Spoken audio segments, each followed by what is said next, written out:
What if the first human flight didn't happen in 1903, but in 1503? Imagine a world where the skies over Florence were already alive with the sound of wooden wings, slicing through the wind centuries before the Wright brothers were even born. Imagine if Leonardo da Vinci, the man who painted angels, had actually learned how to fly like one. History tells us his flying machine never left the ground. But what if that isn't how it ended? What if one day, Leonardo's obsession finally took shape and the impossible happened? Leonardo wasn't just a painter. He was a restless dreamer trapped inside a time that couldn't contain him. When others saw the earth as flat, he imagined the skies. He studied birds for hours, sketching the rhythm of their wings, the curve of their feathers, the invisible equations of flight. In his notebooks, he filled page after page with ideas no one dared to dream: mechanical wings, screw-shaped helicopters, parachutes, and gliders. Each line drawn with the same care as the Mona Lisa's smile. To him, art and science were not separate worlds. They were one language, the language of creation itself. But in our story, something changes. Instead of being ignored by patrons and priests, Leonardo finds a sponsor who believes in his madness. A Florentine noble, fascinated by the idea of flight, gives him what he's always lacked: time, tools, and trust. In a quiet valley outside Florence, Leonardo begins to build. The year is 1505. His workshop hums with the smell of wood and oil, with the creak of ropes and the flutter of canvas. Every night, he studies the stars and scribbles new calculations by candlelight. His hands tremble, not with age, but with anticipation. He believes that nature's secrets can be learned and mastered. As dawn rises over the Tuscan hills, Leonardo stands beside his machine. It looks fragile, like a giant bird carved from dreams, its wings stretched wide, its frame bending under the soft weight of invention. His students whisper nervously. The air is cold, the wind uncertain. For a moment, Leonardo hesitates.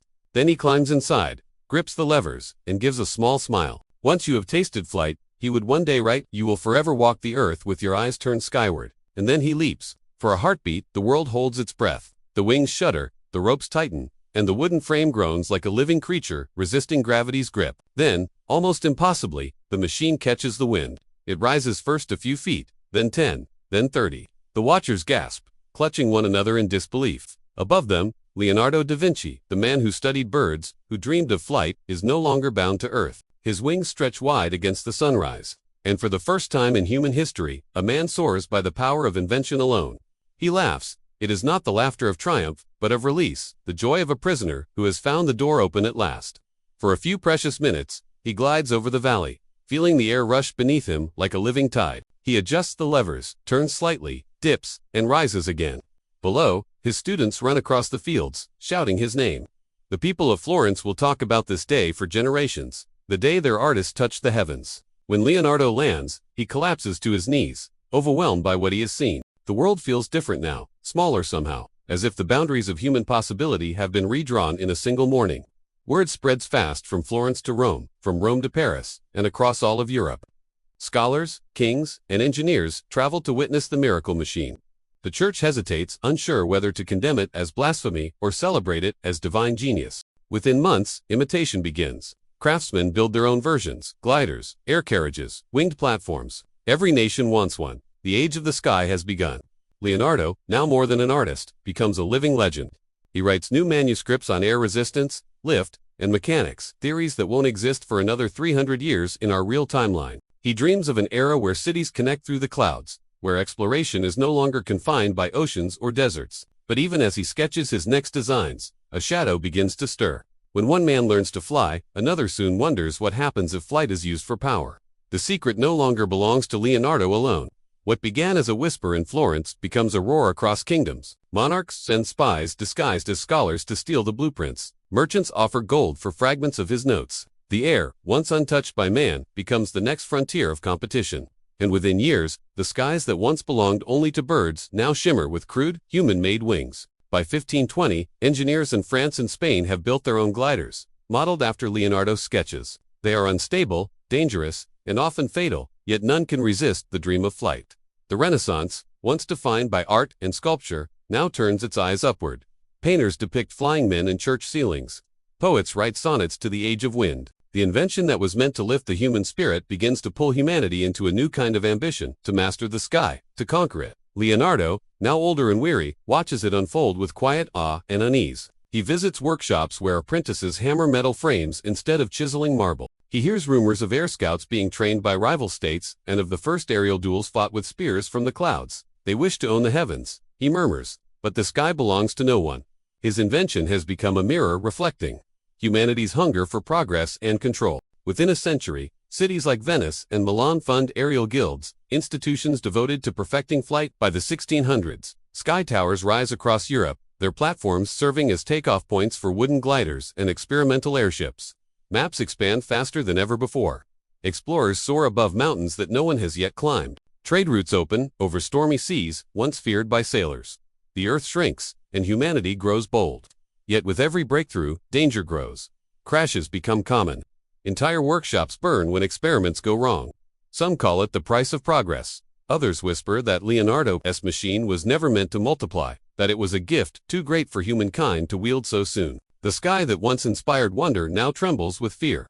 By the 1700s, what began as graceful gliders has evolved into vast fleets of wooden airships, some powered by crude engines, others lifted by heated air. They drift like ghostly whales over cities, casting shadows across rooftops and cathedrals. Where once people looked up in awe, they now look up in silence, uncertain whether the sight above means peace or war. Nations, driven by envy and pride, arm their fleets. Bombs filled with burning pitch are dropped on rival territories. The first true aerial war begins, not on land, not at sea, but in the skies. Villages burn from above. The heavens, once Leonardo's cathedral of imagination, are stained with smoke. The dreamer's machine, born from beauty and curiosity, becomes an engine of domination. Leonardo's manuscripts are now considered sacred relics, studied, copied, fought over. His name, once praised for enlightenment, becomes a weapon used to justify conquest. He gave us the wings of angels, says one general, and we used them like demons. But amid the chaos, progress accelerates. Scientists learn faster, desperate to outdo their enemies. Propellers replace flapping wings, engines grow stronger. By 1800, air travel is no longer fantasy, it is infrastructure. People cross countries in hours, not days. Explorers chart the poles and the jungles from above. The Renaissance world has leaped centuries ahead. Yet, for all its brilliance, the human soul seems slower to evolve. Environmental scars spread early. Forests vanish to feed the hunger for wood and fuel. Rivers run black from workshops that build the endless fleets. The sky, once blue and eternal, dims under the soot of progress. And somewhere, in an old chapel in Florence, Leonardo's final words are whispered through history. Asterisk, I have offended God and mankind. For my work did not reach the quality it should have. Asterisk, but perhaps it did. Perhaps it reached too far.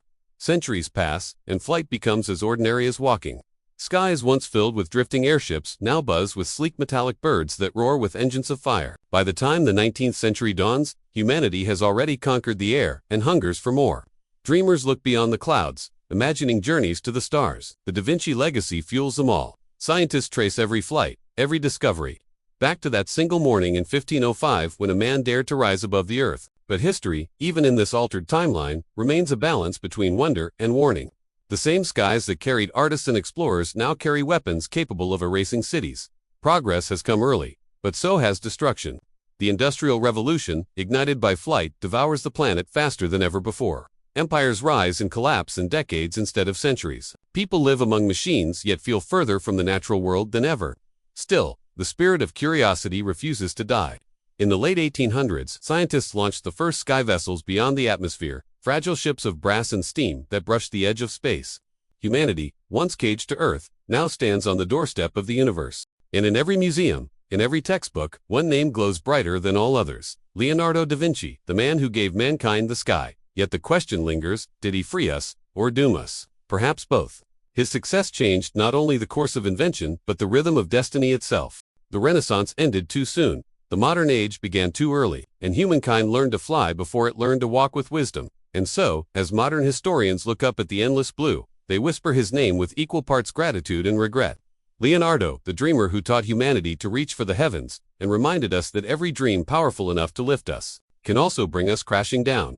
Because in the end, flight was never just about the sky. It was about us, our hunger to rise, our fear of falling, and the fragile balance between the two.